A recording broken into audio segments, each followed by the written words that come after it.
Habari ndugu wasikilizaji, karibu tena katika kipindi changu hiki cha mahusiano ya ndoa. Wanatuacha kwa kejeli bila kujali upendo na tumetoka wapi.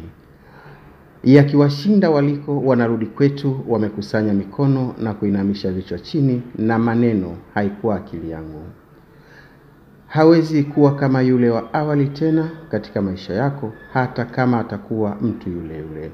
Nina imani kwamba utanielewa. Mtu huyo hawezi kuwa kama yule wa awali tena katika maisha yako, hata kama atakuwa mtu yule yule.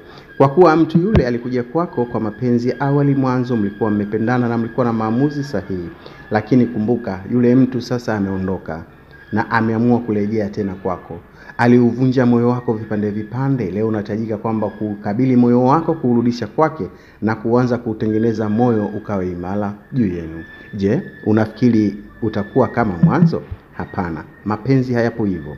Mtu anaweza kurejea kwa imani tu, lakini moyo wake hautakuwa salama kama vile mwanzo mlivyokuwa mnapendana.